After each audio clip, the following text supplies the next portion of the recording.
Yo, avant de commencer la vidéo, n'hésite pas à aller checker dans la description, il y a un Discord, donc c'est le Discord de la radio manga. C'est un projet qui a été lancé par 6 youtubeurs, qui a pour but en fait de créer une radio consacrée au manga sur Twitch.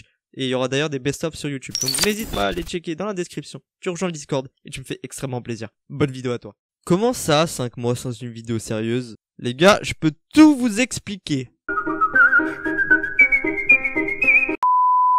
Non, en vrai, y a rien à expliquer, mis à part la flemme. Bref, on se retrouve aujourd'hui donc pour parler d'un anime que j'ai découvert sur Netflix.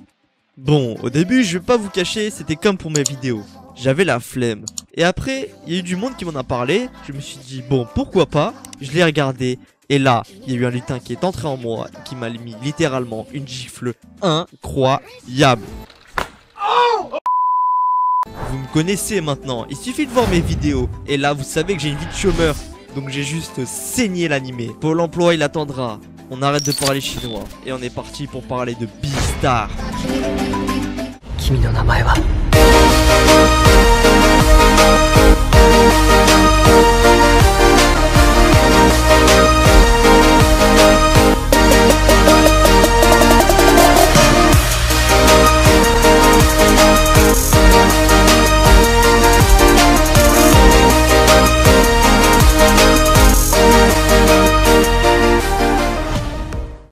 Beastar, ça parle d'une société dans laquelle vivent les carnivores avec les herbivores. Tu sens venir le problème là, tu le sens venir. Cette première accélération a entamé son énergie, et l'animal peine à maintenir sa vitesse. L'histoire qu'on va suivre va être centrée sur un lieu particulier, Sheriton. C'est un pensionnat qui accueille des carnivores et des herbivores en son sein. Au début de l'histoire, il y a un meurtre d'un herbivore qui survient. Et de là, il y a des tensions qui se créent entre herbivores et carnivores. Les carnivores, ils commencent à subir des discriminations. J'ai trouvé ça intéressant parce que les plus forts sont ceux qui sont le plus discriminés.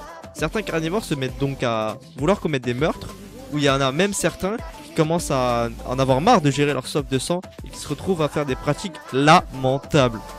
Dans cette histoire, il y a ce qu'on appelle les Beastars. Donc les Beastars, c'est des modèles de société qui sont censés apporter la paix. C'est dans ce climat qu'on va suivre l'histoire de Legoshi, un loup lycéen à Sheriton qui va se rapprocher de Haru, une lapine, et qui va vivre beaucoup de péripéties. Comme dit précédemment, Legoshi va voir beaucoup de péripéties, et notamment avec un personnage important et l'un des prétendants au titre de Beastar, Louis de Serre. Voilà, j'ai rédigé un petit synopsis, j'espère que vous avez bien compris l'histoire grâce à ça.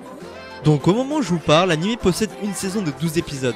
Il touche pour genre action, comédie, drame, mature, psychologique, romance, life, seinen et slice of life. Et pour thème, adolescence, animaux, combat, secret, société, travail et triangle amoureux. Ça fait beaucoup là, non?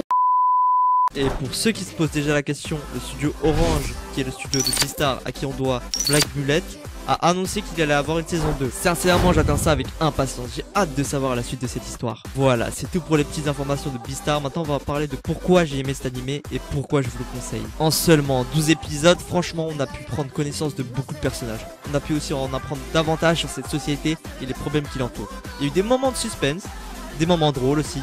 Franchement, l'œuvre est super bien construite. On arrive facilement à s'identifier à l'un des personnages. Avant de commencer l'animé, je me suis dit que le chara-design il allait laisser à désirer. Mais finalement, pas du tout. Les personnages sont vraiment bien faits et c'est cohérent.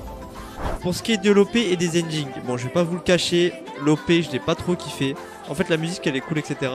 Mais comment c'est animé j'aime pas trop, j'aime pas du tout même. Et par contre pour l'ending, le deuxième ending ça franchement j'ai bien aimé. Mais voilà, dans l'ensemble, ça reste une super belle œuvre. Franchement, je vous le conseille de ouf cet animé. Bon, voilà, on arrive déjà à la fin de cette vidéo. J'espère que ça vous a plu. En tout cas, comme d'habitude, laissez votre plus gros pouce bleu. N'hésitez pas à vous abonner si c'est pas déjà le cas. On se retrouve pour une prochaine vidéo. Salut tout le monde, c'était Nezarka. Get away from your parents, you look so proud. Standing there with the fountain and a cigarette.